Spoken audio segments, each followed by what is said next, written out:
Hi friends, welcome back to our channel. ఈరోజు నేను పల్లెటూరు స్టైలు ములక్కాయ చారు అయితే ఇలా చేస్తున్నానండి. చాలా టేస్ట్, ఆరోగ్యానికి చాలా మంచిది. సూపర్గా అయితే ఉంటుంది రైస్లో వేసుకుని తింటే. ప్రాసెస్ అయితే ఒకసారి స్టార్ట్ చేసేద్దామండి. ఈ ములక్కాయలు అయితే చాలా విటమిన్స్ ఉంటాయండి. నిరోధక శక్తిని బాగా పెంచుతుంది, రక్తాన్ని శుద్ధి చేస్తుంది, రక్త ప్రసరణని బాగా మెరుగుపరుస్తుంది. ఈ ములక్కాయల్లో కాల్షియం, ఐరన్ అయితే పుష్కలంగా ఉంటాయండి. వీటిని సమ్మర్లో అయితే బాగా దొరుకుతాయి. ఎప్పుడు దొరుకుతాయి కానండి, కాకపోతే కాస్ట్ అయితే ఎక్కువగా ఉంటుంది. నేను ఇలా కొన్ని 4 ములక్కాయలు తీసుకున్నానండి. 3 ఉల్లిపాయలు, 2 పచ్చిమిరకాయలు, వీటిని చక్కగా క్లీన్ చేసుకుని చిన్న చిన్న ముక్కలుగా అయితే కట్ చేసుకోవాలి. స్టవ్ మీద బాండీ పెట్టుకుని దానిలోకి 2 స్పూన్లు నూనె, 1 స్పూన్ జీలకర్ర కొంచెం చిట్పట్లాడనివ్వాలండి. అప్పుడు ఆ ఫ్లేవర్ అనేది మంచిగా వస్తుంది. ఇప్పుడు కట్ చేసి ఉంచుకున్న పచ్చిమిరకాయలు అయితే వేసుకోవాలండి. వీటిని కొంచెం మగ్గిన తర్వాత ఇప్పుడు మనం ఉల్లిపాయలు కట్ చేసి ఉంచుకున్నాం కదండి, ఆ ఉల్లిపాయ ముక్కలు వేసేసుకోవాలి. వీటిని ఒకసారి ఇలా గరిటె పెట్టి ఇలా తిప్పేసుకోవాలండి. ఇప్పుడు 2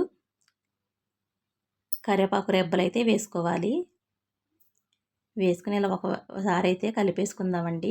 నిమ్మకాయ సైజ్ అంత చింతపండుని అయితే ఇలా విడివిడిగా చేసుకుని శుభ్రంగా క్లీన్ చేసుకుని, చింతపండులో వేసుకుంటుందండి, ఇలా క్లీన్ చేసుకుని నానబెట్టేసుకుందాం. ఇప్పుడైతే ఉల్లిపాయలు కొంచెం తొందరగా మగ్గడానికి నీరు తొందరగా బయటకు వచ్చేస్తుందండి. ఒక గల్లుప్పు వేసుకుంటే ఇలా పులుసు కూరలు అయితే మంచి టేస్ట్ అయితే వస్తుందండి. సరిపడా ఉప్పు, 1 స్పూన్ పసుపు అయితే వేసానండి. మొత్తాన్ని అయితే ఈ విధంగా అయితే కలిపేసుకుందాం. తొందరగా మగ్గిపోయిద్దండి. ఇప్పుడు మూత అయితే పెట్టేసుకుంటే తొందరగా మగ్గిపోతుంది కూర అయితే. ఈ విధంగా అయితే మగ్గాలండి.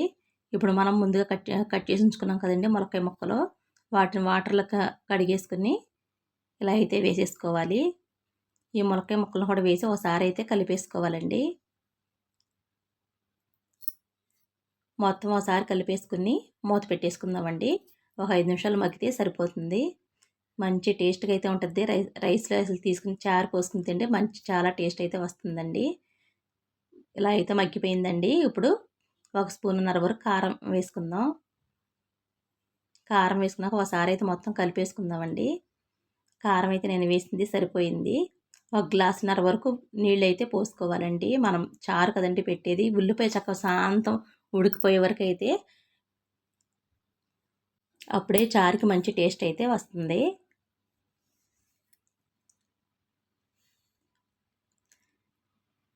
ఇలా మనకి చారుగా కావాలి కదండి, ఇంకొంచెం వాటర్ అయితే పోసుకోవాలి. ఉల్లిపాయ అయితే శాంతం ఉడికిపోవాలండి. చూడండి, నేను చూపిస్తాను. ఈ విధంగా ఉడికితే సరిపోతుంది. శాంతం ఉడికిన తర్వాతే ఇప్పుడు మనం ముందు చింతపండు నానబెట్టించుకున్నాం కదండి, ఆ జ్యూస్ అయితే ఇందులో వేసేసుకోవాలి. వేసుకుని ఒకసారి అయితే ఇలా తిప్పేసుకుందాం. ఇది ఒక్కసారి ఒక ఉడికితే సరిపోతుందండి. ఇలా తిప్పేసుకుని ఒకసారి అయితే మూత పెట్టేసుకుందాం. ఇలా ఉడికితే చాలండి. మనకు చారుగా కావాలి కదండి, ఇలా అయితే సరిపోతుంది. ఇంత పలచగా ఉంటే మరీ ఎక్కువ వాటర్ పోసినా నీళ్ళుగా ఉంటుందండి. ఇప్పుడు ఇందులోకి మనం ముందుగా కట్ చేసి ఉంచుకున్న కొత్తిమీర వేసేసుకుందామండి. మంచి ఫ్లేవర్, మంచి టేస్ట్ అయితే వస్తుందండి కొత్తిమీర వేసుకుంటే. ఇప్పుడు మనం వేసుకున్న ఉప్పు సరిపోయింది లేదో ఒకసారి అయితే చూసుకుందాము. నేను వేసిన ఉప్పు అయితే సరిపోలేదండి, ఇంకొంచెం అయితే నేను వేసుకున్నాను. నేను చేసిన ఇలా విలేజ్ స్టైల్ మునక్కాయ చారు ఎలా ఉందో ఒకసారి టేస్ట్ చూసి చెప్పండి. ఒకసారి కంపల్సరీగా ట్రై చేయండి.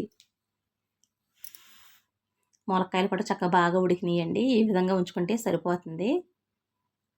రైస్కి చాలా మంచి టేస్ట్ అయితే వస్తుందండి. మీకు నచ్చితే లైక్ చేయండి. Please subscribe. Thank you.